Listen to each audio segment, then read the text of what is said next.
Bueno, gracias por esta introducción. Como dijeron, soy la doctora Pamela Cosmos-McConnell, soy epileptóloga y también me especializo en neurogenética en el Hospital de Niños de Filadelfia. Y hoy les voy a hablar de la evaluación y tratamiento de la primera convulsión no provocada en los niños. Los objetivos de la charla son definir la convulsión y epilepsia, cuál es la diferencia, describir la evaluación apropiada de un niño después de la primera convulsión no febril y saber cómo tratar a un niño después de la primera convulsión no febril. Quería empezar con un caso de un paciente mío. Era un varón de 18 años y me vino a ver para una consulta después de que tuvo su primera convulsión. Él no tenía ningún problema médico, su desarrollo psicomotor fue normal, había pasado unos días en la unidad intensiva en nacer por aspiración de meconio, pero bueno, eso había sido hace 18 años, así que la mamá no se acordaba mucho y desde que salió del hospital cuando nació no había tenido ningún problema y no tenía ningún antecedente familiar de convulsiones o epilepsia y acababa de terminar la secundaria cuando me vino a ver a mí y lo que había pasado era que él estaba ayudando a su familia en el restaurante donde trabajaba y la mamá escuchó unos ruidos en el baño, entró al baño y lo vio a él sacudiéndose en el piso con los ojos para arriba y mucha saliva en la boca, duró menos de 5 minutos y llamaron al 911 y lo llevaron a la sala de emergencias. Antes de hablar un poco más de todo lo que hicimos para ayudarlo y si decidimos o no tratarlo, voy a hablar un poco más de qué son convulsiones y qué son convulsiones provocadas y no provocadas. Empezando con la definición de una convulsión, las convulsiones son síntomas de un problema cerebral y ocurren por la aparición súbita de una actividad eléctrica normal, excesiva e hipersincrónica, resultando en signos y o síntomas transitorios visuales, motores, somatosensoriales o de comportamiento. Y una convulsión puede ser generalizada o focal. Si la convulsión ocurre en todo el cerebro, esa actividad eléctrica ocurre todo al mismo tiempo en todo el cerebro, se considera generalizada. Y si es focal, eso es cuando uno puede presentar con esos otros síntomas como visuales, motores, somatosensoriales o de comportamiento, y eso tiene que ver en qué parte del cerebro está ocurriendo esta actividad eléctrica. Pero si uno tiene una convulsión, ¿eso significa que tiene epilepsia? No siempre, y en general, la mayoría de las veces no. La definición de epilepsia es la aparición de dos convulsiones no provocadas o reflejas con más de 24 horas de separación. Eso significa que si uno tuvo, como mi paciente, una sola convulsión ese día, basada en esta definición, él no tiene epilepsia. Una convulsión refleja es una convulsión que está causada por algún tipo de estímulo, como por ejemplo puede ser agua caliente o leer, eso puede causar convulsiones y son síndromes que están bien descritos y eso sí cuenta como epilepsia aunque tenga solo uno, pero en general si son dos convulsiones en un mismo día tampoco se cuenta como epilepsia porque son menos de 24 horas. Hace ya varios años se ajustó la definición para reflejar un poco más la práctica que hacemos los neurólogos, porque no siempre esperábamos para la segunda convulsión, si pensábamos que el riesgo era muy alto. Entonces, también puede uno dar un diagnóstico de epilepsia si la aparición de una crisis no provocada refleja y la probabilidad de que aparezcan otras crisis durante los 10 años siguientes son similares al riesgo de recurrencia general, que es al menos 60%, y en un ratito les voy a hablar un poquito más del riesgo de recurrencia después de la primera convulsión. Entonces, si el riesgo es similar a la recurrencia general después de dos crisis no provocadas, uno puede en ese momento también dar un diagnóstico de epilepsia después de una sola convulsión. O también puede ser si hay un diagnóstico de un síndrome epiléptico y al final de la charla tengo algunos casos para demostrar este tipo de síndromes epilépticos. ¿Por qué estamos hablando de esto? La epilepsia es un problema bastante grande. En el 2015, más o menos 1% de la población en los Estados Unidos tenía un diagnóstico de epilepsia, y esta estadística incluye a 3.4 millones de personas, de las cuales 470.000 son niños, y de esos el porcentaje es 0.6 entre edades de 0 a 17 años. Eso no cuenta, por ejemplo, a mi paciente que les estaba contando, tenía 18, y yo tengo bastantes pacientes entre 18 a 21 años. Y aproximadamente 50 millones de personas tienen epilepsia en todo el mundo. Ahora se imagina, este es el porcentaje de epilepsia, así que el porcentaje de convulsiones es más alto. ¿De qué no vamos a hablar hoy? Las convulsiones provocadas. Por ejemplo, las convulsiones febriles que ocurren de 6 meses a 6 años. Eso es bastante común y hasta 5% de los niños van a tener convulsiones febriles. Y las convulsiones son provocadas en ese momento por infecciones como meningitis, encefalitis o un absceso cerebral.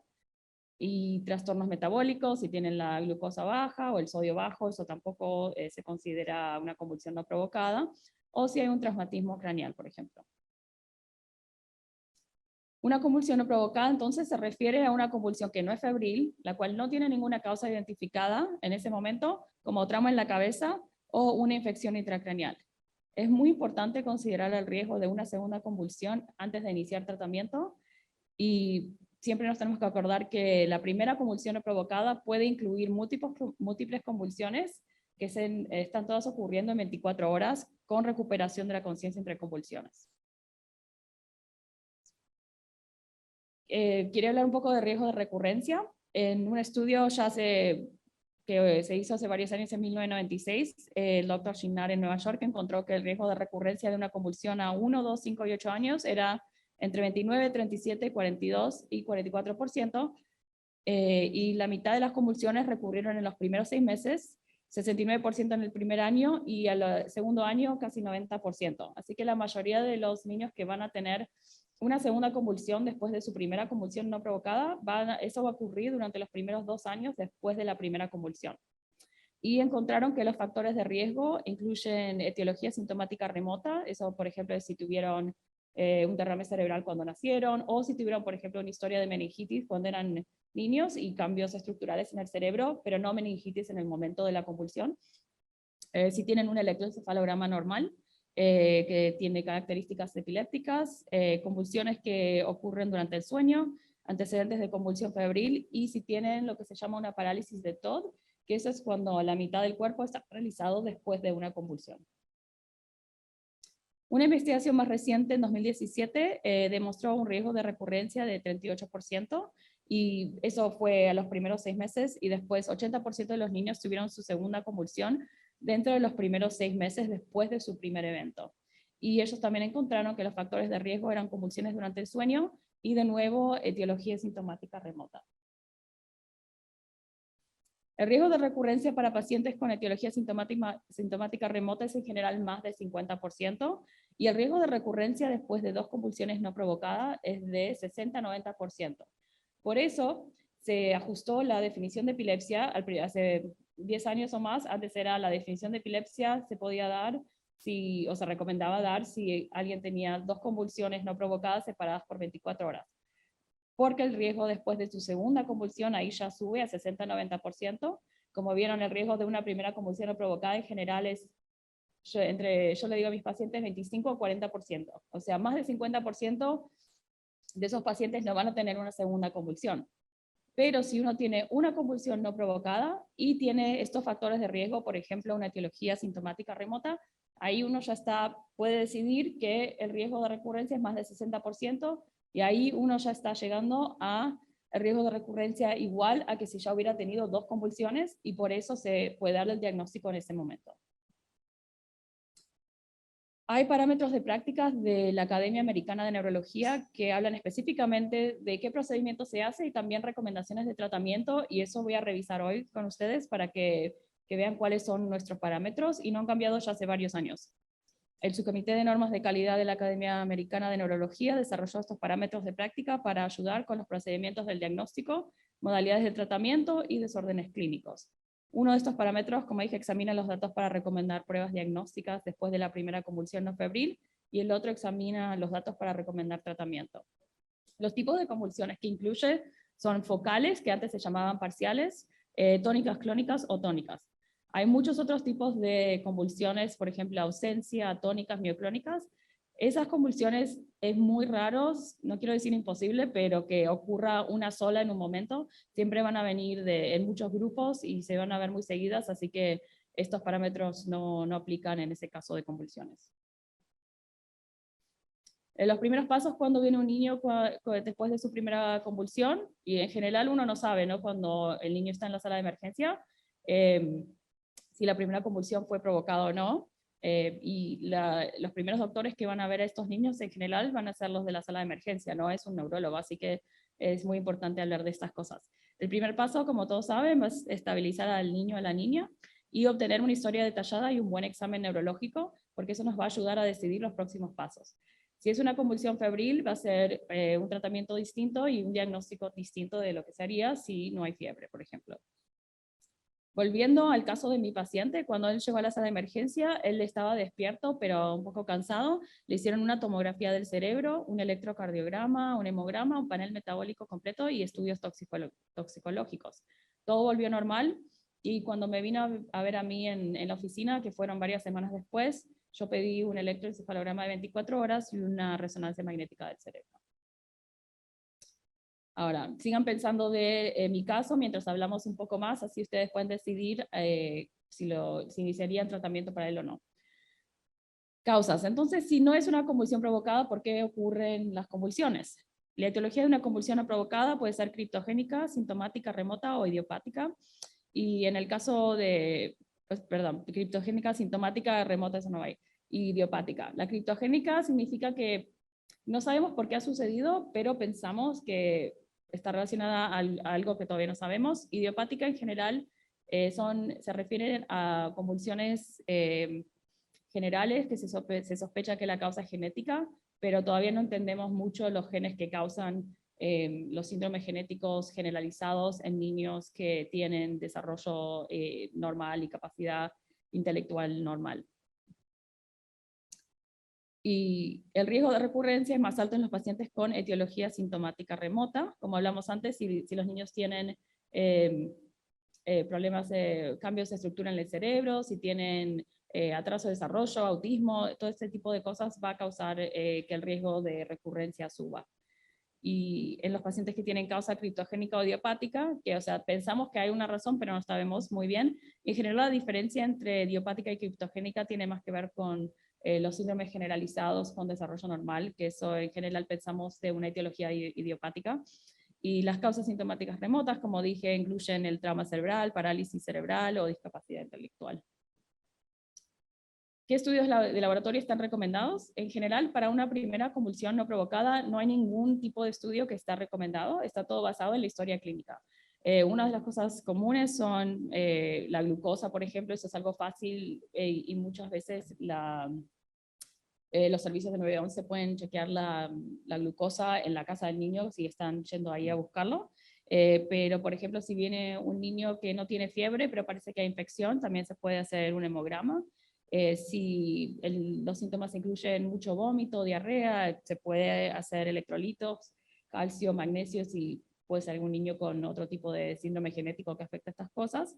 Y, por supuesto, un examen toxicológico si existe duda sobre la exposición a drogas. Y en general, para cualquier niño que es un adolescente, yo recomiendo que siempre se haga por las dudas, porque ya sabemos que los adolescentes nunca nos dicen, no nunca, pero muchas veces no nos dicen la verdad, ¿verdad? La punción lumbar es más común en niños con convulsiones febriles, pero también hay parámetros para decidir cuándo uno tiene que hacer una punción lumbar en un niño febril o no, pero no hay ninguna evidencia que una punción lumbar es útil después de una primera crisis no febril. Eso es si el niño, como dije, no tiene fiebre, cuando ya está en la sala de emergencia está despierto o está un poquito cansado, pero contestando más o menos bien, y si por supuesto tiene un examen neurológico normal. Si el niño tiene menos de 6 meses, en general se recomienda porque el examen neurológico ahí ya no se puede hacer un buen examen neurológico a esa edad. Si hay alteración del estado mental o si hay signos meningios. O sea, si pensamos que puede llegar a haber una infección pero no hay fiebre en ese momento. El electroencefalograma sí puede ayudar a determinar el tipo de convulsión, si hay un síndrome epiléptico y el riesgo de recurrencia. Así que no hay ningún tipo de estudio de sangre que siempre está recomendado, pero un electroencefalograma sí siempre se recomienda después de la primera convulsión no febril. Lo bueno es que no hay evidencia de que hay que obtener un electroencefalograma en la sala de emergencia. Y es más, a mí me gusta, y no tengo una fecha exacta de cuánto hay que esperar, pero en general si uno hace un electroencefalograma justo después de una convulsión, puede ser que no vea las descargas epilépticas, entonces yo prefiero esperar un poquito para poder ver si hay alguna normalidad epiléptica. Los estudios de neuroimagen recomendados son tomografía axial computarizada o resonancia magnética cerebral. La tomografía es nada más, se prefiere nomás si es una emergencia. Por ejemplo, para mi paciente que fue a la sala de emergencia y ya estaba despierto y tenía un examen neurológico normal, él no necesitaba una tomografía. Él podía esperar a hacerse una resonancia magnética. La tomografía es buena para ver si hay derrame cerebral o un tumor bien grande, si hay hidrocéfalo o algo que, o sea, los niños que tienen una convulsión no van a volver a un estado normal y no van a tener un examen neurológico normal. La resonancia magnética es la modalidad preferida porque se puede ver muchos más detalles del cerebro y para un diagnóstico de epilepsia en un futuro nos ayuda mucho a poder ver cambios sutiles en las células, en las neuronas, cosas que en la tomografía nunca se van a ver. Sí se debe realizar una imagen en la sala de emergencia cuando un niño de cualquier edad que presenta una parálisis de tos que no se resuelve de manera rápida. También se puede considerar una resonancia magnética en cualquier niño, y esto es en la sala de emergencia, que tiene discapacidad cognitiva, motora, una etiología desconocida, anomalías en el examen neurológico, si la convulsión es focal, y si se hizo un electroencefalograma que era epiléptico y no es un síndrome, o en niños menores de 1 año, y esa es la misma razón por la cual a veces se hace punción lumbar en los niños menores, y eso es que el examen neurológico es difícil de realizar en los niños chiquitos.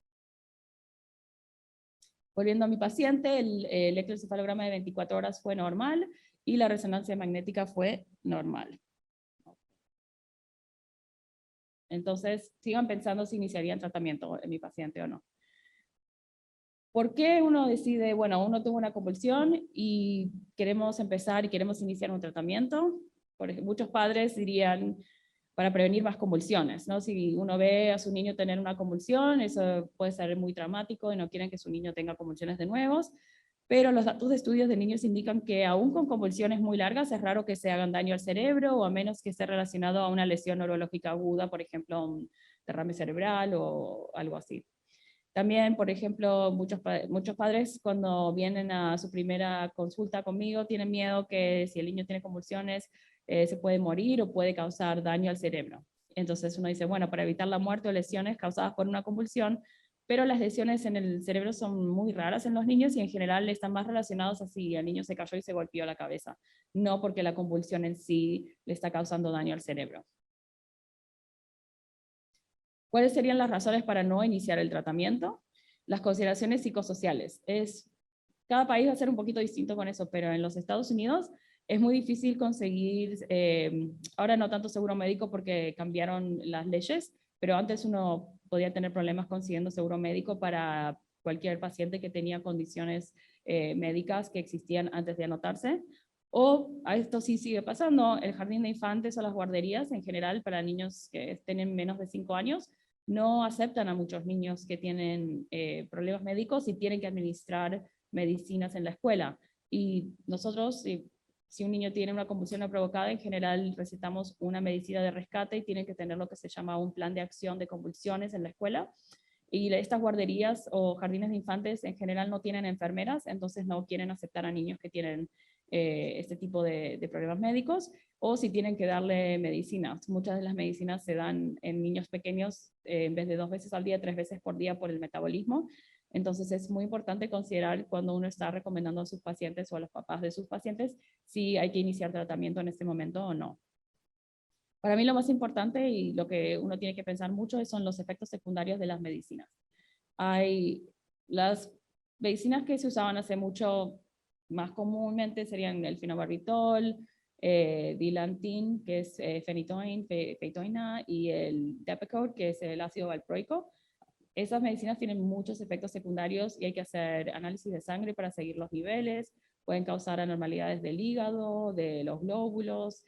El ácido valproico puede causar que suba el apetito y suba mucho el peso, temblores, se cae el pelo. Pero barbitol tiene muchos efectos cognitivos.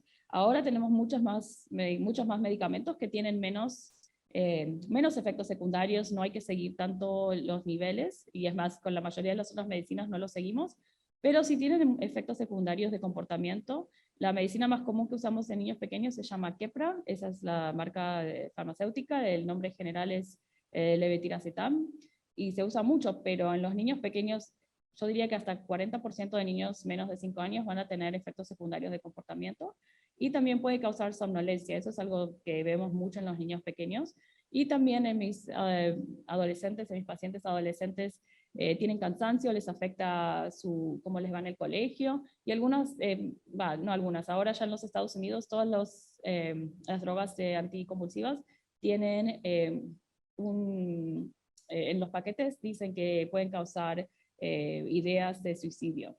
Entonces es importante pensar todas estas cosas antes de iniciar, porque cuando los papás nos vienen a ver a nosotros en la oficina, están desesperados, vieron una convulsión en su hijo, piensan que se va a morir, piensan que algo malo le va a pasar, y tienen mucho miedo. Entonces es importante que nosotros como sus doctores podemos recomendarle y aconsejarles bien y decirles, explicarles que no, esto no va a suceder o esto sí, y por esas razones les recomiendo empezar una medicina o no.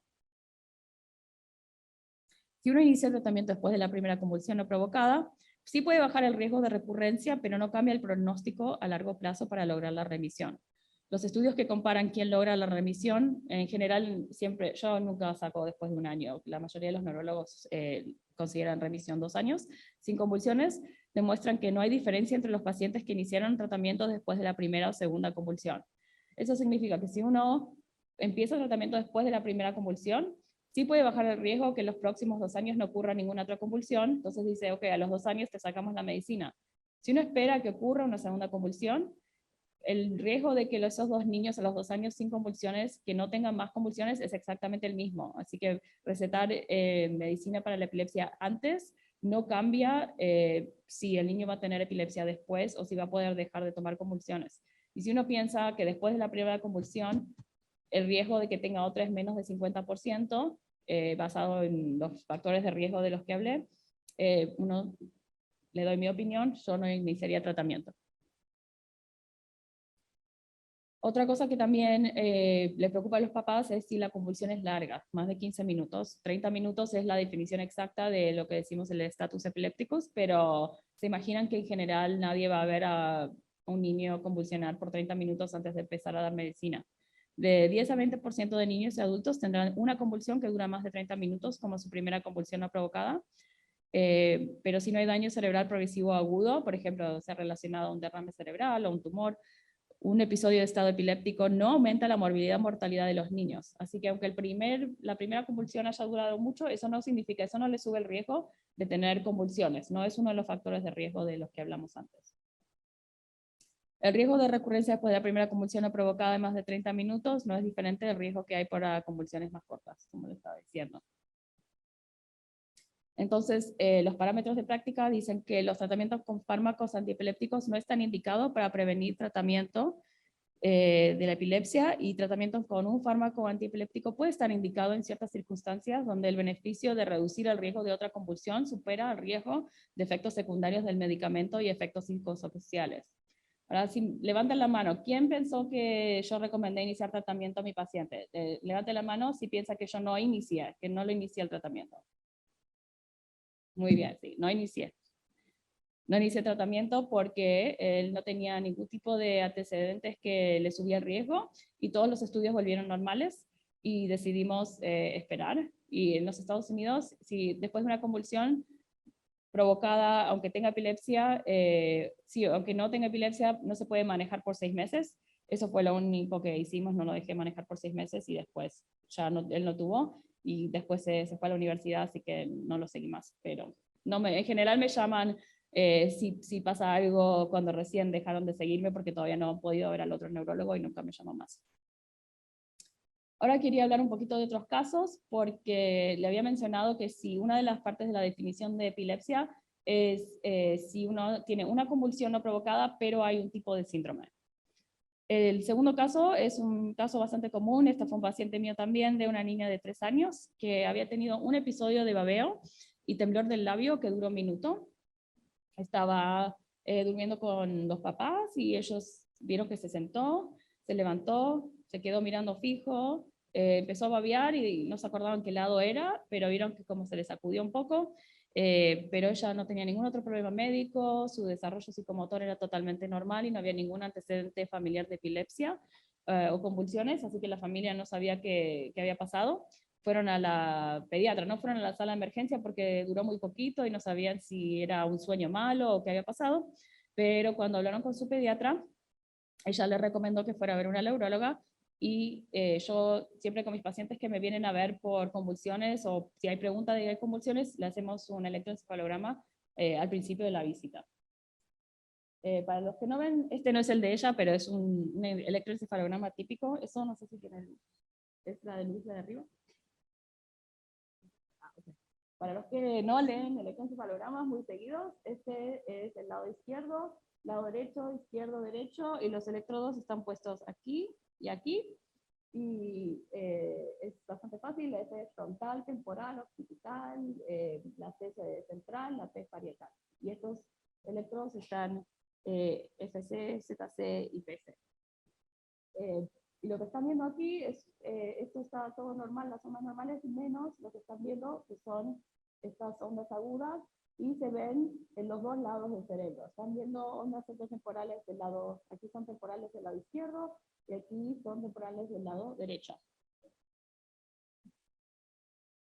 Este electroencefalograma demostró las descargas epilépticas que les acabo de mostrar en las zonas centrotemporales de ambos hemisferios.